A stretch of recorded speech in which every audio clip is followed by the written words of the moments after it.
Good morning, Guardians. TBL here, and it's finally time. The Iron Banner flies again.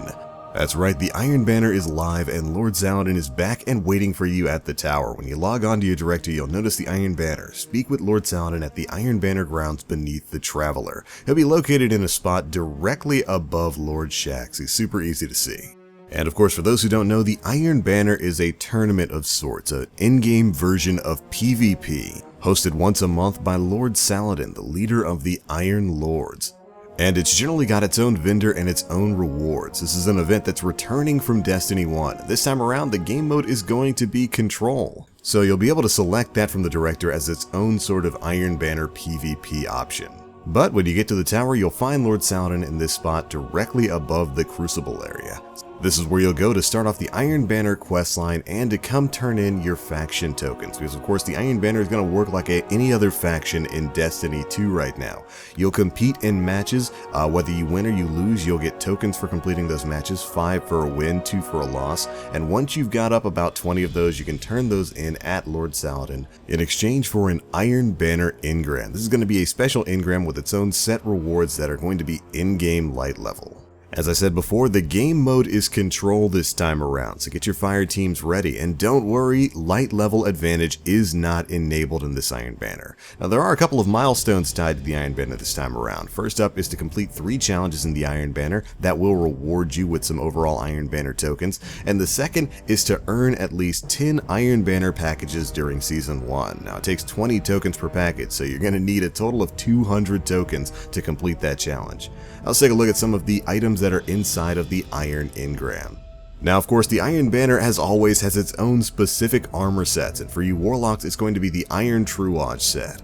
It's a really neat looking set, and every bit of the armor in this set is focused on heavy resilience, heavy armor. And the helmet comes with mods for increased mobility as well as increased recovery. Next up, we've got the Iron Truage gloves. These things are looking super cool, and they are coming with mods for increased mobility as well as increased resilience. After that, we've got the Iron Truage vestments. This chest piece is coming with mods for increased mobility as well as increased health recovery. And aesthetically, it's definitely got a bit of ancient Eastern flair to it. I love it. And for the boots, we've got the Iron Truage legs. It's coming with mods for increased mobility and increased resilience as well. Finally, we've got the class item, which is of course Timur's Iron Bond. Very reminiscent of some of the classic Iron Banner class items. It's got a wolf. I am gonna miss being able to put an ornament on this that, just lights it on fire like we could back with the Age of Triumph Iron Banner sets and whatnot. But overall, definitely not too bad of a set. I'm looking forward to getting the entire thing and just shoving as many different shaders on it as I can. But anyways, let's move on to some of the weapons. First up, we've got the Forward Path Iron Banner Auto Rifle. Now this is an auto rifle in the 600 RPM class, and model-wise it looks kind of like a reskinned origin story. It's got the adaptive frame, red dot 2 MOA, red dot micro, and the rifle scope SSF. Perk-wise, it's got armor-piercing rounds for over-penetrating rounds with slightly increased range, extended mag to greatly increase the magazine size and decrease the reload speed, and finally, tap the trigger, which grants a short period of increased stability and accuracy on initial trigger pull. This is a pretty good archetype of auto rifle, so I'm interested in seeing how it stacks up to stuff like Scathe Lock. Next up, we've got the Iron Banner fusion rifle, the Wizened Rebuke. This thing is looking pretty cool. It's a 900 charge time rifle, very high impact. It's got the high impact frame where it's slow firing and high damage. The weapon's more accurate when stationary and ADSing. And for its sights, it's got the clean shot iron sights, the red dot 2 MOAs, and of course the red dot micro. Now moving on to its perks, it's got liquid coils, which increases impact but lowers the gun's overall charge time. You see that on the main ingredient, and an enhanced battery for increased magazine size. Finally, it's got backup plan, which grants reduced charge time and increased handling speed for a short time immediately after swapping to this weapon. The old Plan C ability is back as a legendary perk on fusions right now. Next up, the Iron Banner grenade launcher is the Days Fury. It's a 100 round per minute grenade launcher. Its intrinsic perk is Precision Frame, where it fires a slower grenade projectile that bounces. You can hold R2 to fire and release to detonate. After that, we've got Countermass, which helps you control recoil by increasing stability and handling speed, Confined Launch, which increases stability and increases blast radius, and Volatile Launch, which increases blast radius but slightly decreases your handling and projectile speed. Then after that, we've got the main perks, and first up is Mini Frags, where the grenades are smaller and more compact for easier reloading. This increases your magazine speed and reload speed, but decreases your blast radius. Then we've got Spike Grenades, which increases the gun's overall stability.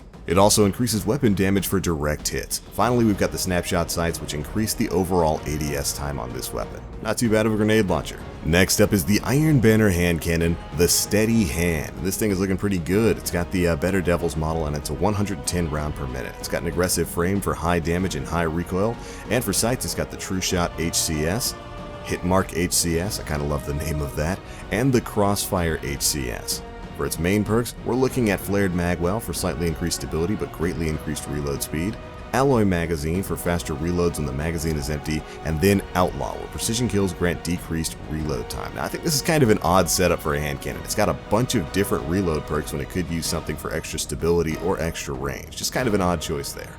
Moving on, next up we've got the Iron Banner Scout Rifle, the Guiding Sight. This is a 150 round per minute scout, and it's looking pretty good. It's got the high impact frame where it's slow firing with high damage, more accurate when you're standing still and ADSing, and for its sights, this thing's looking at the Clean Shot iron sights for that increased handling speed, the Red Dot 2 MOAs, and finally the Rifle Scope ST.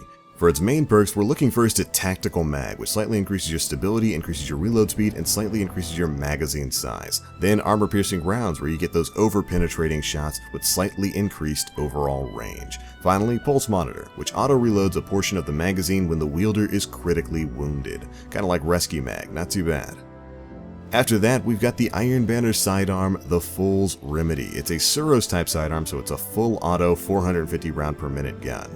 I like these, but I kind of wish it was one of those 3-round burst ones. Those are super good. But for the sights, we've got the Control SAS. After that, we've got the Tactical SAS. And then finally, we've got the Farpoint SAS for the sights.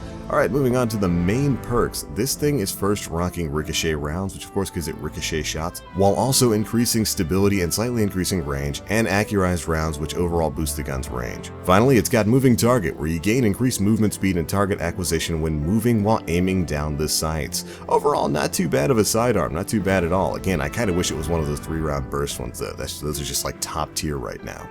Finally, we've got the Hero's Burden Iron Banner Submachine Gun. This is coming with the intrinsic perk Adaptive Frame, and for its sights, it's got the SLO-10 Post, which increases your handling speed and your range, the SPO-28 Front, which increases your range and slightly increases handling speed, and finally the SPO-26 Front, which increases handling speed and increases your overall range. For perks, it's got that beautiful high caliber rounds, which of course causes targets to stagger and slightly increases range, Drop Mag, where the magazine drops on reload, wasting ammunition but greatly increasing reload speed, and finally, Threat Detector, which increases your overall reload, stability, and handling when enemies are in close proximity. That actually mixes pretty well with high caliber rounds. You get up close and personal with people, you throw their sights all for a loop, and you burn them down with this sub. But alright Guardians, that's pretty much it for your quick rundown of the Iron Banner, its weapons, and its overall armor rewards. Some good looking stuff this time around. I can't wait to try some of these weapons out. Really interested in getting my hands on that auto rifle and the submachine gun. But that's it for this rundown, Guardians. Get out there, get into the Iron Banner, get your teams together, run some matches, get some loot, and get it done. Guardians have been reporting that they've been getting light level 300 gear from the engrams for Lord Saladin, so it looks like if you're a high enough light, you will consistently get some 300 rewards from him, which is definitely fantastic. I was hoping he wasn't going to be like soft locked at 294 or something like some of the other vendors, so definitely good to see that. But anyways, that's it for this one, Guardians. Thanks so much for watching. I'm going to get out there and try to earn me some rewards. So I'm out for now. Thanks so much for watching, and as always, I am the Black Link. You Guardians, stay frosty, and I'll see you in the Iron Banner.